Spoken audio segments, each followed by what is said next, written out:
CMR jewellery మన కాకినాడలో అతిపెద్ద జ్యువెలరీ షోరూమ్ మార్చి 30న గొప్ప ప్రారంభం.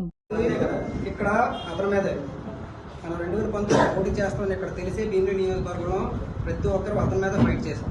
అతని నియోజకవర్గం వదిలేసి వెళ్ళిపోయారు. మళ్ళీ అతని మీద కథలు నడమంటున్నారు. రేపు మళ్ళీ భీమిలి నియోజకవర్గానికి న్యాయం జరగకపోతే 2029లో మళ్ళీ మీకే సీట్ ఇచ్చారనుకోండి, అప్పుడు పరిస్థితి ఏంటి? ప్రజల్లోకి వెళ్ళగలమా? ఈ 5 సంవత్సరాలు జనసేన పార్టీ పరిస్థితి ఏంటి? మేము ఇలాగే ఉంటాం, మీరు ఏం చెప్తే మీ వెనక నడుస్తాం. కానీ 5 సంవత్సరాల తర్వాత ప్రజలు నన్ను ఎలా నడుపుతారు? దానికి ఆన్సర్ కావాలి.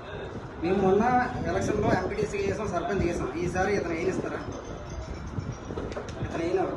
అతని బలగాలు ఒకటి. రెండవది, ఏ కోణంలో మీకు ఇవ్వకుండా అతనికి సీట్ ఇచ్చారు, దానికి కూడా ప్రాపర్గా ఆన్సర్ కావాలి. ఎందుకంటే గ్రామాల్లో తలెత్తుకోలేరు. తెల్లవారు లెగిస్తే రేపు అనకూడదు, గవర్నమెంట్ ఫామ్ అయిన తర్వాత ఏదైనా పంచాయతీలో మన కోరికేటి మనం ఎదగదామని కాదు. ఆర్థికంగా ఎప్పుడు ఏ జన సైనికుడు కూడా ఆర్థికంగా ఎదగదామని ఎప్పుడూ కోరుకోలేదు. మనం ఏదో ఒకటి న్యాయం చేద్దాం, ఎవరికొరికి మనం ప్రాబ్లం సాల్వ్ చేసి గ్రామాల్లో అభివృద్ధి చేసుకుందనే కాన్సెప్ట్తో వెళ్దాం. కానీ రేపు అది జరుగుతుందా అనేది ప్రాపర్గా ఆలోచించుకొని ముందుకు మీరు ఏది చెప్తే దాన్ని ముందుకు కొనసాగుతాం. లేదంటే ఇక్కడ చెప్తున్నాం, మేము జనసేన పార్టీకి రాజీనామా చేసి టోటల్గా ఉన్నాం.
మేమందరం చేస్తాం, మీ సపోర్ట్ చేస్తాం, మీ ఒకరు రూపాయలు ఎత్తుకుంటాం, మిమ్మల్ని గెలిపించే బాధ్యత మాది. భీమిలి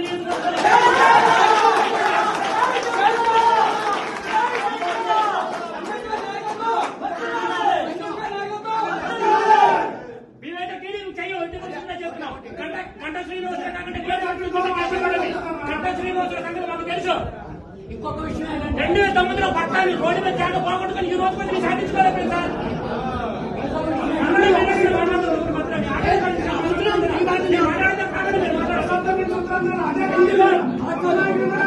పార్టీ నుంచి ఈ రోజు జనసేన పార్టీ వరకు కార్యకర్తలు ఇబ్బంది పడుతున్నాం. చాలా ఇబ్బందులు పడుతున్నాం. మేము నాయకులందరూ బాగా ఉంటాం, కార్యకర్తలు మగెత్తుకుంటారా? నిల్చుంటారా? చెప్పండి. తలా రూపాయి ఎత్తుకుని మిమ్మల్ని గెలిపించే బాధ్యత మాది. అవమానించాలి. అదే గెలిపిస్తాం మేము. జన సైనికులు అవమానించడమే జరిగింది. రేపు భవిష్యత్తులోనూ గంటా శ్రీనివాస్ 23 నుంచి 20 వచ్చే సీట్కి 150 సీట్లు అలవంట సంబంధం లేదు. 10 సంవత్సరాల కంటే కష్టపడిన లేదా నిన్న కాలం మనం జాయిన్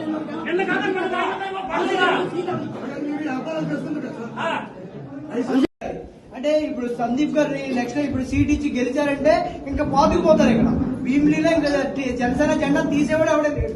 కానీ అది ఒక నాయకత్వాన్ని ముంచేదని చెప్పేసి ప్లాన్ జరిగిందని మాత్రం అనుకుంటున్నాం సార్. మా వరకు వచ్చి